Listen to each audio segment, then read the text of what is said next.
آج کی یہ دنیا اس وطن کو سیکولر کرنا چاہتی ہے، یہاں سیکولرزم کو پروموٹ کیا جاتا ہے، لبرلزم کو پروموٹ کیا جاتا ہے، ایسے لوگوں کو جو دین بیزار ہیں انہیں پسند کیا جاتا ہے، لیکن رب تعالیٰ کا فضل ہے جب بھی اس کے دفاع کی باری آتی ہے تو مہر اللہ کے قرآن سے لگ جاتی ہے، کبھی بنیان مرصوص بن جاتا ہے، کبھی یوم تکبیر بن جاتا ہے، اور تکبیر صرف ایک یا کا اضافہ ہوا، یا کو نکال دیں تو تکبر ہے، طاقت ملی تو اس طاقت میں بھی اللہ کا فضل یوں شامل ہوا، یقیناً کسی بنانے والے کی بنائی ہوئی ادا اور بناتے ہوئے کوئی ذکر اللہ کو پسند آیا تو اس دن جس دن طاقت کا اظہار ہوا تو نام ہی تکبیر رکھ دیا گیا۔ نبی پاک صلی اللہ علیہ وسلم آپ نے جو ہمیں دین عطا فرمایا ہے، کوئی ایسا موقع نہیں، کوئی ایسا لحظہ بھی نہیں، لمحہ بھی نہیں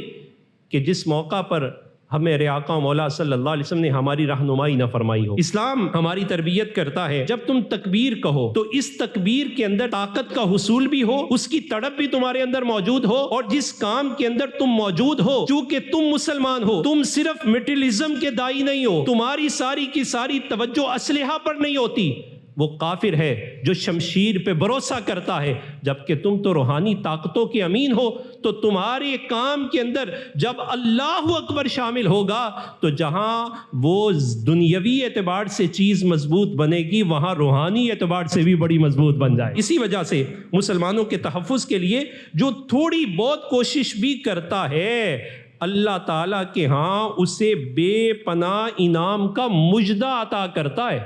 ذرا اس حوالے سے جان دو عالم صلی اللہ علیہ وسلم کی اس حدیث کو سماعت کیجئے جسے ابن ماجہ اور ترمذی دونوں نے نقل کیا۔ ایک دن صحابہ کرام رضوان اللہ علیہ مجمعین کے مجمع میں یہ ارشاد فرمایا کہ بے شک اللہ تعالیٰ ایک تیر کی وجہ سے 3 لوگوں کو جنت عطا فرمائے گا۔ ذرا اسے اس تناظر میں بھی سمجھیے گا کہ نیت کی اتنی اہمیت ہے، اخلاص کی کتنی اہمیت ہے، ذرا سمجھیے۔ صحابہ کرام رضوان اللہ علیہ مجمعین خاموش ہیں،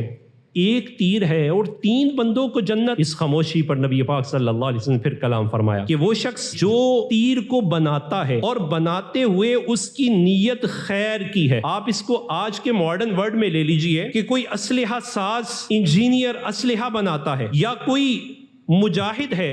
وہ اسلحہ کا آرڈر کرتا ہے اور اپنی طرف سے ایک ماڈل دے دیتا ہے، یا جو بندہ آرڈر کو وصول کرتا ہے اور اس کے لیے اس چیز کو تیار کرتا ہے، تو فرمایا تیار کرتے ہوئے اس کی نیت خیر کی تھی۔ اب خیر کی نیت کیا ہے؟ خیر کی سب سے بڑی نیت یہ ہے کہ وہ اسے جب بھی چلائے گا تو اللہ اور اس کے رسول کی رضا کے لیے چلائے گا، کہ جس نے بناتے ہوئے خیر کی نیت کی، ایک تو وہ ہے اس بنانے والے کو اللہ تعالیٰ ایک تیر کی وجہ سے جنت عطا فرما دے گا۔ پھر فرمایا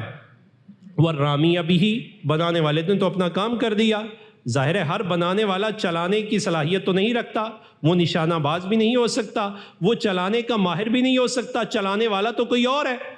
اب کسی نے لیا، اور جب موقع آیا اللہ کے کلمے کی سربلندی کا، جب موقع آیا رسول اللہ صلی اللہ علیہ وسلم کے دین کے احیاء کا، جب موقع آیا اس وطن اور اس خطے کے دفاع کا جس پر اللہ اور اس کے رسول کے نام پر جو بنا ہے، جب اس نے اسے چلایا، نشانے پر لگا یا نہ لگا، چلانے پر ہی اللہ تعالیٰ اس کو اجر عطا فرما دے گا، اس چلانے پر اسے جنت عطا فرمائے گا۔ اور پھر تیسرا فرمایا وَالْمُمِدَّ بِهِ، ایک تو بنانے والا تھا، ایک چلانے والا تھا، اور ایک بندہ درمیان میں وہ آ گیا جو فیسیلیٹیٹر بنا، جس نے مال مہیا کیا، جس نے لا کر دے دیا، جس نے سکھا دیا۔ فرمایا کسی بھی اعتبار سے تعاون کرنے والا اللہ تعالیٰ اس تعاون پر بھی اسے جنت عطا فرما دے گا۔ آج صرف لکڑی کا تیر نہیں ہے، یہ اسپرچل ریزسٹنس کا تیر بھی ہے، یہ مزاحمت کا تیر بھی ہے، آج کے دور میں قلم کا تیر بھی ہے، آج کے دور کے اندر ایسے کوڈز ہیں جو امت کی حفاظت کرتے ہیں۔ آج سائبر کی دنیا میں ایک عجیب انقلاب برپا ہو چکا ہے، اس کے پاس ایسے کوڈز ہیں، دشمن کے لاکس کو وہ کھول لیتا ہے، یہ بھی اسی تیر کے اندر شامل ہوتا ہے، اور ایک ایسا کلک ہے جو سچ کو عام کرتا ہے، ایک ایسی ٹیکنالوجی ہے جو امت کی خود مختاری کا ذریعہ بنتی ہے، ایک معاشی منصوبہ ہے جو غلبہ دین کے لیے سرمایہ فراہم کرتا ہے۔ اللہ کی رضا کی خاطر ایک تیر انداز یا کسی بھی اعتبار سے امت کا دفاع کرنے والا رب تعالیٰ اسے اتنا انعام عطا فرمائے تو ذرا تصور کریں، جس نے وطن عزیز پاکستان کو ایٹمی قوت بنایا ہو، اللہ اسے کیا اعزاز عطا فرمائے۔